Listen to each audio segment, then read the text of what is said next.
Are we through or not? No, I'm afraid we've been bumped loose.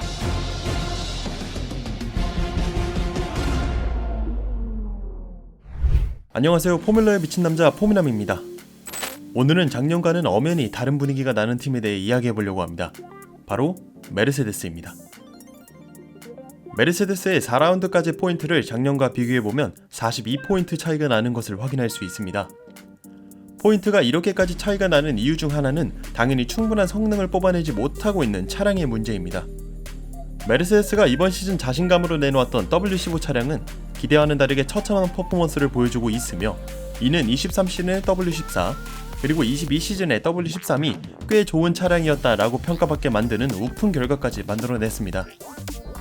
메르세데스의 드라이버들은 거의 매 그랑프리마다 차량에 대한 불편함을 느끼고 있으며, 지금 메르세데스의 포인트를 따오는 과정을 보면 거의 드라이버들이 개인의 능력으로 따오고 있다라는 느낌까지 들고 있습니다. 이러한 상황 속에서 메르세데스는 5라운드인 중국 그랑프리를 맞이했는데요. 연습 세션이 한 번밖에 없는 스프린트 일정상 메르세데스에게는 더 안 좋은 상황이었습니다. 이어 진행된 스프린트 퀄리파잉에서는 갑작스럽게 많은 비가 내리는 바람에 러셀은 SQ2에서 자신의 기록을 경신하는 데 실패했고 결국 11위로 세션을 마치게 되었습니다. 해밀턴은 러셀과 큰 차이는 아닌 9위로 SQ3에 진출했습니다. SQ3에서는 계속해서 비가 내리는 바람에 드라이버들은 트랙션을 유지하는 데 애를 썼고 이리저리 라인을 벗어나며 기록 측정에 어려움을 겪었습니다.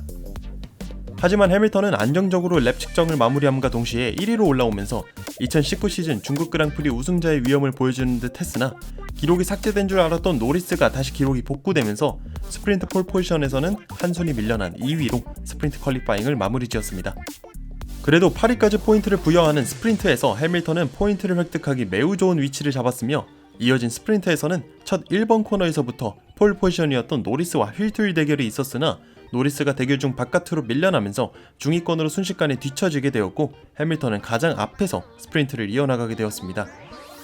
이후 4위였던 베르스타펜이 무섭게 치고 올라오자 팀은 라디오로 베르스타펜이 어디쯤 있는지 브리핑을 하였으나, 이번 스프린트에서만큼은 높은 포인트를 획득하는 게 절실했던 해밀턴은 나도 어디 있는지 다 보이니까 좀 내버려둬라 라는 라디오를 할 정도로 드라이빙에 집중하고 있었습니다. 이후 14번 코너에서는 베르스타펜의 추월을 허용하였고, 사실 해밀턴 입장에서는 언젠가는 내주어야 할 자리였기에 이제는 2위 자리를 지키는 것에 집중하기 시작했습니다. 다행히 3위였던 알론소가 사인스, 페레스, 르클레에게 덜미를 잡히게 되면서 해밀턴과의 시간차를 줄이는 데 실패하였고, 해밀턴은 스프린트 세션에서 2위로 7포인트를 획득하며 스프린트 세션을 마무리하게 되었습니다.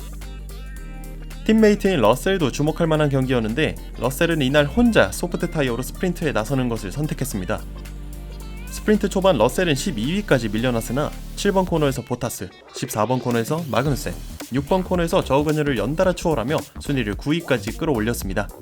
이후 타이어를 관리하며 순위를 그대로 유지했지만 3위였던 알론소가 리타이어하게 되면서 최종 8위로 1포인트긴 하지만 스프린트에서 포인트를 획득하는 것에 성공했습니다. 하지만 사실 더 중요한 퀄리파잉과 레이스가 아직 남아있기에 긴장을 풀 수는 없었는데요. 그런데 정말 상상도 못할 일이 일어나고 말았습니다. Q1에서 초반부터 좋은 랩을 기록하며 6위에 위치했던 러셀과 달리 해밀턴은 저조한 성적으로 18위에 위치했기 때문에 Q2 진출을 위해서는 반드시 훨씬 더 나은 기록을 뽑아내야만 했습니다. 그렇게 마지막 랩을 측정했으나 14번 코너에서 휠락이 걸리면서 15번 코너에서 시간이 지체됐고, 이 마지막 랩에서 해밀턴이 기록한 등수는 12위였으나 다른 드라이버들이 줄줄이 올라오면서 해밀턴은 18위로 충격의 Q2 진출 실패를 맛봐야 했습니다. 러셀은 최종적으로 Q3에 진출하는 데 성공했고 Q3에서는 8위를 차지했습니다. 결국 메르세데스 듀오는 레이스에서 각각 18그리드, 8그리드를 차지함으로써 극과 극의 모습을 보여주었습니다. 레이스에서는 러셀은 무난하게 미디엄, 해밀턴은 초반부터 기회를 엿보기 위해 소프트를 사용했으며, 해밀턴은 소프트로 15위까지 순위를 올리고 피트인하여 미디엄 타이어로 레이스를 이어나갔습니다. 이후에도 천천히 순위를 올려갔던 해밀턴은 레이스 도중 보타스의 문제로 버추얼 세이프티카가 나왔을 때 타이어를 교체하기로 결정했습니다. 이때 버추얼 세이프티카 상황 이후 세이프티카가 나오게 되었고, 버추얼 세이프티카 상황에 타이어를 교체하지 않았던 드라이버들이 줄줄이 타이어를 교체하러 들어가게 되면서 덕분에 해밀턴은 순위가 상승하게 되었습니다. 이후 리카도가 스트롤과의 충돌로 플로어에 손상을 입으며 리타이어, 타이어에 부담을 느끼고 있던 훌켄버그를 추월하고 리카도와의 접촉으로 차량에 문제를 겪고 있던 피아스트리까지 추월하려고 하였으나 결국 9위로 레이스를 마무리하게 되었습니다.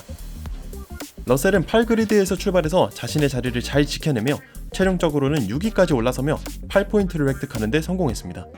결국 메르세데스 듀오는 각각 9위와 6위로 이번 레이스를 마무리 지었습니다.